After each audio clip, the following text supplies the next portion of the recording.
Bom dia, boa tarde, boa noite, onde quer que vocês estejam. 30 horas, pouco mais de um dia desde que os helicópteros Delta Force desapareceram no horizonte caribenho, levando Nicolás Maduro e Cília Flores acorrentados rumo a uma cela em Brooklyn. 30 horas desde que Donald Trump declarou ao mundo que os Estados Unidos governariam Venezuela até uma transição segura e adequada. E também 30 horas desde que uma mulher chamada Delcy Rodrigues se tornou o símbolo mais improvável da resistência contra o Império no século XXI. Estamos aqui, neste momento histórico extraordinário, testemunhando algo que nem os mais visionários analistas geopolíticos previram. A primeira mulher presidente interina de Venezuela nasceu não de uma eleição, mas de um ato de resistência institucional contra a maior operação de regime change hemisférica desde a invasão do Panamá em 1989. O Tribunal Supremo de Justiça venezuelano tomou uma decisão que ecoará por décadas nos anais do direito internacional. Declarou a ausência involuntária de Maduro e transferiu constitucionalmente todos os poderes presidenciais para a vice-presidente Delcy Rodrigues. Não foi um golpe, foi um antigolpe, uma manobra jurídica que deixou Washington em estado de choque completo. Porque vejam bem, o cálculo imperial era simples e brutal: capturar o ditador, instalar Maria Corina Machado como presidente fantoche, controlar as reservas petrolíferas de 300 bilhões de barris e transformar Venezuela no maior posto de gasolina americano do hemisfério. O que eles não calcularam foi que o próprio sistema jurídico bolivariano havia antecipado cenários de decapitação do governo e criado mecanismos de continuidade que funcionaram com a precisão de um relógio suíço. Rodrigues assumiu a presidência interina às 14h30 do dia 4 de janeiro, aproximadamente 12 horas e meia após o sequestro de Maduro. Sua primeira declaração foi um eco direto de Simón Bolívar enfrentando os realistas espanhóis. Venezuela não será colônia de nenhum país. 4 palavras que resumem 200 anos de luta anticolonial. Venezuela não será colônia. Mas Delcy Rodrigues não é apenas uma figura de resistência simbólica. Aos 55 anos, economista formada pela Universidade Central de Venezuela, ex-chanceler, ex-presidente da Assembleia Nacional Constituinte, ela conhece cada parafuso da máquina estatal venezuelana. Mais importante ainda, ela conhece cada rua, cada bairro, cada favela de Caracas, onde a resistência popular germinará ou morrerá. E foi exatamente isso que ela fez nas primeiras 30 horas. Rodrigues não se escondeu no bunker presidencial, nem fugiu para uma embaixada amiga. Ela foi para a televisão nacional e transmitiu a última mensagem que Maduro conseguiu enviar antes de ser levado pelos americanos: povo às ruas, milícias em movimento, todos os planos em ação. Esta frase, transmitida às 15h45 da tarde do dia 4, ativou algo que os estrategistas do Pentágono jamais compreenderam durante meses de planejamento da Operação Resolução Absoluta. A rede de 4,5 milhões de milicianos populares que Maduro havia construído ao longo de uma década não são soldados convencionais. São trabalhadores, donas de casa, estudantes, aposentados que conhecem cada beco, cada túnel, cada esconderijo de suas próprias comunidades. Em Petare, a maior favela da América Latina, os primeiros grupos de milicianos se organizaram em menos de 3 horas. Em Maracaibo, berço da indústria petrolífera, os trabalhadores das refinarias começaram a implementar protocolos de defesa patrimonial que incluem a paralisação controlada das instalações caso tropas americanas tentem ocupá-las. Em Ciudad Bolívar, na Amazônia venezuelana, as comunidades indígenas ativaram redes de comunicação ancestrais que funcionam completamente independentes de internet ou telefonia.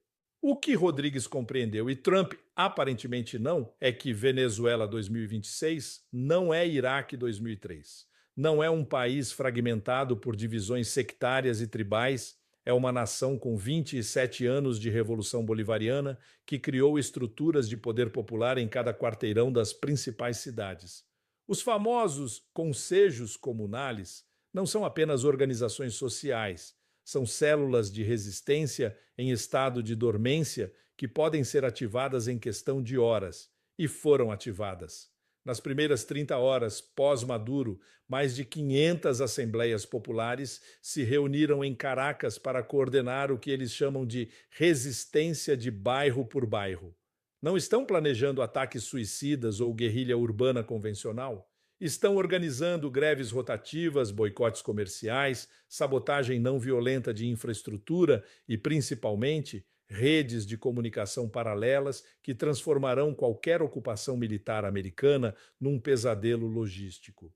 Trump, obviamente, não entendeu nada disso quando declarou, da sua mansão em Mar-a-Lago, que governaria a Venezuela. O homem que transformou a política externa americana numa série de tweets megalomaníacos imagina que pode administrar um país de 30 milhões de habitantes do seu campo de golfe na Flórida. Como se Venezuela fosse uma das suas empresas falidas que ele pode reestruturar com um decreto executivo. A resposta de Rodrigues foi diplomaticamente devastadora. O Sr. Trump pode governar seus campos de golfe. Venezuela será governada pelos venezuelanos. Frase que já está sendo pintada em murais por toda Caracas e que será lembrada como um momento em que uma mulher de 55 anos olhou nos olhos do império mais poderoso da história e disse não. Mas a resistência de Rodrigues não é apenas retórica patriótica. Nas primeiras 30 horas, ela implementou o que os analistas militares chamam de estratégia de negação diária aplicada à economia. Ativou protocolos que transferem o controle das principais reservas petrolíferas para conselhos operários regionais, tornando impossível a exploração unilateral por empresas americanas, mesmo que elas consigam ocupar militarmente as instalações. É uma versão venezuelana da tática de terra arrasada, mas aplicada à era do petróleo digital. Você pode conquistar os poços, mas não pode extrair uma gota sem a cooperação dos técnicos locais.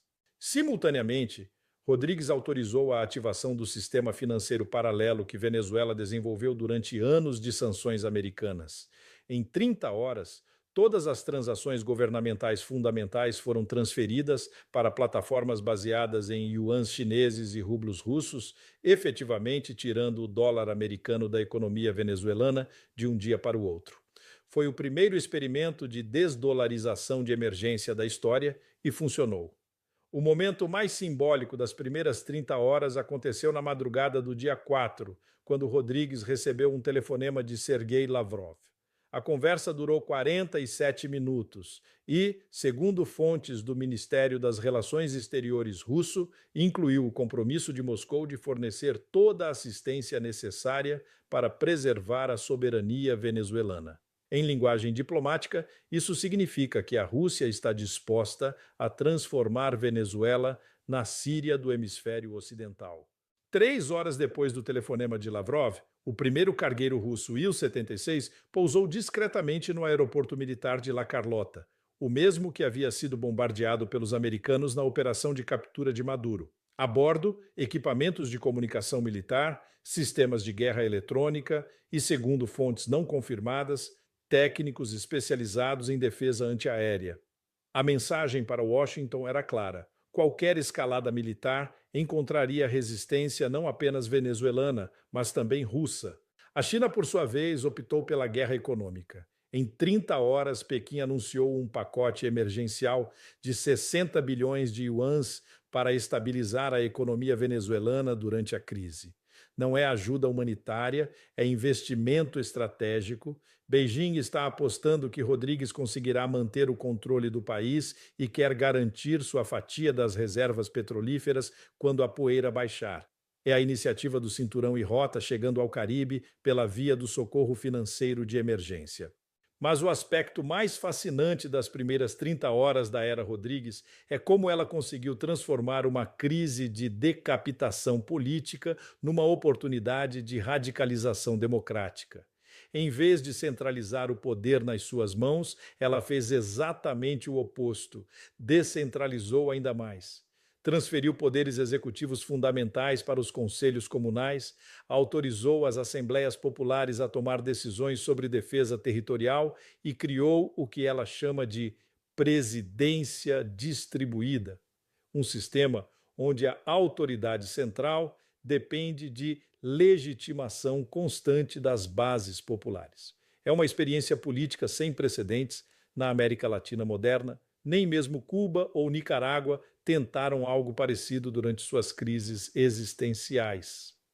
Rodrigues está inventando uma forma de governar sob ocupação ameaçada que combina elementos da democracia direta, da resistência palestina e da organização celular das guerrilhas urbanas do século XX. E está funcionando. 30 horas depois da Operação Resolução Absoluta, Trump ainda não conseguiu nem nomear um governo fantoche, porque qualquer venezuelano que aceite colaborar com Washington será imediatamente isolado pelas próprias comunidades. A velha estratégia imperial de dividir para conquistar encontrou uma sociedade que se organizou especificamente para ser indivisível para resistir. Nas favelas de Caracas, onde tradicionalmente a violência urbana fragmentava a organização popular, os grupos rivais declararam uma trégua instantânea para enfrentar a ameaça gringa. Em Maracaibo, os empresários da oposição, que durante anos pediram intervenção americana, estão agora negociando com os conselhos operários para evitar a sabotagem das suas próprias empresas. Até Maria Corina Machado, a líder da oposição que Washington queria colocar no poder, declarou que não aceitará um governo imposto pelos invasores. Rodrigues conseguiu, em 30 horas, algo que Maduro levou anos para construir: um consenso nacional anti-imperialista que transcende divisões partidárias e inclui setores da própria oposição venezuelana. A operação americana, que deveria dividir o país, acabou unindo-o contra o invasor externo. Do ponto de vista da grande estratégia geopolítica, essas 48 horas representam o primeiro grande teste do mundo multipolar emergente. Pela primeira vez desde o fim da Guerra Fria, uma potência média conseguiu resistir eficazmente a uma operação de regime change americana usando uma combinação de legitimidade interna, apoio de outras grandes potências e organização popular massiva. Venezuela, sob Rodrigues, está se tornando o laboratório onde se testa se é possível vencer o império sem enfrentá-lo militarmente de forma convencional. A estratégia de Rodrigues é de uma sofisticação impressionante. Ela não está tentando derrotar os Estados Unidos numa guerra que não pode vencer. Está tornando Venezuela ingovernável para qualquer ocupante externo, independentemente do seu poder militar. É a aplicação criativa da velha máxima maoísta: fazer do país um mar onde o inimigo se afogue, adaptada para a era da guerra híbrida e da informação em tempo real. Mas há dimensões dessa resistência que vão muito além da estratégia militar ou política convencional. Rodrigues compreendeu que a batalha verdadeira se dará no campo da legitimidade cultural. Em 48 horas, ela transformou cada símbolo nacional venezuelano numa arma de soft power anti-imperialista. As cores da bandeira venezuelana, amarelo, azul e vermelho, começaram a aparecer pintadas em murais, grafitadas em muros, tatuadas em rostos durante as manifestações espontâneas que eclodiram em todos os bairros populares. O hino nacional, que durante anos foi cantado apenas em cerimônias oficiais, voltou a ecoar nas ruas como canto de guerra. Mas não apenas o hino oficial. Rodrigues autorizou a criação de versões rap, reggaeton e salsa do hino, interpretadas por artistas locais que transformaram Glória ao Bravo Pueblo numa trilha sonora de resistência urbana que se espalha pelas redes sociais com velocidade viral. É guerra cultural aplicada à era digital. Enquanto Trump tenta controlar Venezuela com drones e helicópteros, Rodrigues está ganhando a batalha nas redes sociais, no TikTok, no Instagram, em cada plataforma onde a juventude venezuelana constrói sua identidade. 30 horas depois da Operação Americana, a Delcy Resiste se tornou o trending topic mundial, superando até mesmo as hashtags oficiais da Casa Branca sobre a operação. E aqui entra uma dimensão fascinante que os analistas geopolíticos tradicionais sempre subestimam: o papel das mulheres na resistência anti-imperialista contemporânea. Rodrigues não é apenas uma presidente interina, ela é o símbolo de uma revolução feminina que está transformando a própria natureza da liderança política na América Latina. Em 30 horas, ela conseguiu mobilizar especificamente as redes femininas que constituem a espinha dorsal da Organização Popular Venezuelana. As Madres del Barrio, as organizadoras comunitárias, as líderes dos comedores populares, as coordenadoras das missões sociais bolivarianas, são essas mulheres que estão transformando cada quarteirão de Caracas numa célula de resistência. Elas não usam uniformes nem portam armas pesadas. Usam aventais, empunham panelas e organizam a logística que mantém funcionando uma sociedade sob cerco. Rodrigues soube aproveitar essa força histórica das mulheres venezuelanas e canalizá-la para uma estratégia de resistência que combina maternidade militante com organização política sofisticada. É algo completamente novo na história das revoluções latino-americanas, uma insurreição anti-imperialista liderada por mulheres e centrada na preservação da vida comunitária em vez da destruição do inimigo. Trump claramente não entendeu em que se meteu. Suas declarações sobre governar Venezuela revelam a mentalidade de um empresário imobiliário que pensa que pode administrar um país como administra uma incorporadora. Mas governar não é conquistar, e conquistar não é ocupar, e ocupar não é controlar. Rodrigues está prestes a dar-lhe uma lição de ciência política aplicada que nenhuma escola de negócios de Nova York ensina. E as reverberações regionais dessas 30 horas já estão redefinindo toda a geopolítica hemisférica. O Brasil de Lula, que durante meses tentou manter um equilíbrio diplomático impossível entre Washington e Caracas, foi forçado a tomar partido. 20 horas depois da captura de Maduro, Brasília anunciou que não reconheceria nenhum governo venezuelano imposto por força externa. É a primeira vez em décadas que o Brasil desafia abertamente uma operação americana no hemisfério. Mais significativo ainda, Lula ordenou o fechamento da fronteira brasileira com Venezuela até que a situação constitucional seja esclarecida. Em linguagem diplomática, isso significa que o Brasil está criando uma zona tampão para proteger Rodrigues de uma possível invasão terrestre americana via Roraima. É o Itamaraty aplicando a doutrina Monroe ao contrário. A América Latina é dos latino-americanos. A Colômbia de Gustavo Petro foi ainda mais longe. 26 horas após a operação americana, Bogotá convocou uma reunião emergencial da Unasul para coordenar uma resposta regional à agressão imperial. Petro, que sobreviveu a décadas de guerra civil alimentada pelos Estados Unidos, sabe reconhecer os sinais de uma operação de desestabilização hemisférica quando vê uma. O México de López Obrador, por sua vez, ofereceu asilo político imediato a qualquer funcionário venezuelano perseguido pela ocupação. É uma mensagem cifrada, mas clara. AMLO está preparando uma rede de proteção para a liderança bolivariana caso Rodrigues seja forçada a deixar o país. Até mesmo a Argentina de Javier Milei, o grande aliado latino-americano de Trump, teve que recalibrar sua posição. 30 horas depois da operação, Buenos Aires se limitou a pedir eleições livres supervisionadas pela OEA. É o máximo que Milei consegue fazer para apoiar Trump sem provocar uma rebelião popular interna. Mesmo na Argentina neoliberal de 2026, há limites para a submissão ao império, mas a dimensão mais fascinante dessas 48 horas é como Rodrigues conseguiu transformar o que deveria ser uma crise de isolamento internacional numa oportunidade de construção de alianças Sul-Sul. Em menos de 2 dias, ela recebeu declarações explícitas de apoio do Irã, da Síria, da Nicarágua, de Cuba, da Coreia do Norte e, mais surpreendentemente, da África do Sul e da Argélia. É a primeira vez na história que uma operação de regime Xange-americana encontra resistência coordenada de uma rede global de países do Sul. Rodrigues não está apenas defendendo Venezuela, está catalisando a formação de uma frente anti-imperialista global que inclui desde petroestados do Oriente Médio até economias emergentes africanas. As próximas 48 horas serão decisivas. Se Rodrigues conseguir manter a coesão da resistência popular e evitar provocações que justifiquem uma escalada militar americana, ela terá criado um precedente histórico, a primeira vitória de uma estratégia de resistência não violenta massiva contra uma operação de regime change na era da hiperpotência unipolar.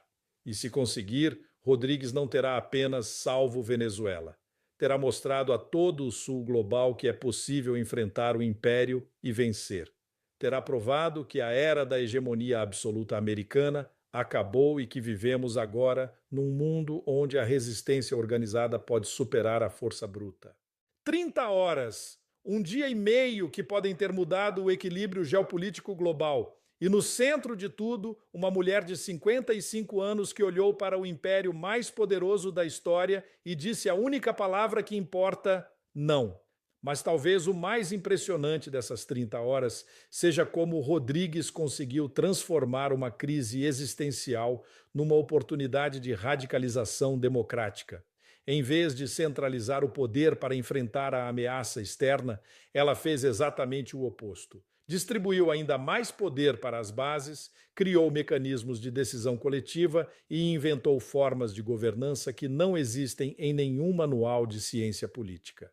É uma experiência política sem precedentes que combina elementos da democracia ateniense, da organização celular das guerrilhas urbanas, da resistência palestina e da tradição bolivariana de poder popular. Rodrigues não está apenas resistindo ao império, está inventando uma nova forma de fazer política que pode inspirar movimentos populares em todo o mundo. E se essas 30 horas provaram alguma coisa, é que a era da hegemonia absoluta americana acabou. Pela primeira vez desde 1991, uma potência média conseguiu resistir eficazmente a uma operação de regime change americana usando uma combinação de legitimidade popular, apoio internacional e organização social sofisticada. Rodrigues mostrou que é possível enfrentar o império sem confrontá-lo militarmente. É possível vencer sem destruir. É possível resistir construindo em vez de destruindo. E talvez mais importante, é possível governar a partir de baixo numa era em que todos os poderes tentam governar a partir de cima. Esta é a revolução de Delcy Rodrigues e ela ainda está começando. O Império acaba de descobrir que, no século XXI, a resistência popular organizada pode ser mais poderosa que qualquer exército. Trump aprendeu da maneira mais difícil que governar não é ocupar e que ocupar Venezuela pode ser muito mais complicado que ocupar Afeganistão. 30 horas que mudaram tudo. E Delcy Rodrigues continua lá, no Palácio de Miraflores, construindo o futuro enquanto os generais do Pentágono ainda tentam entender o presente.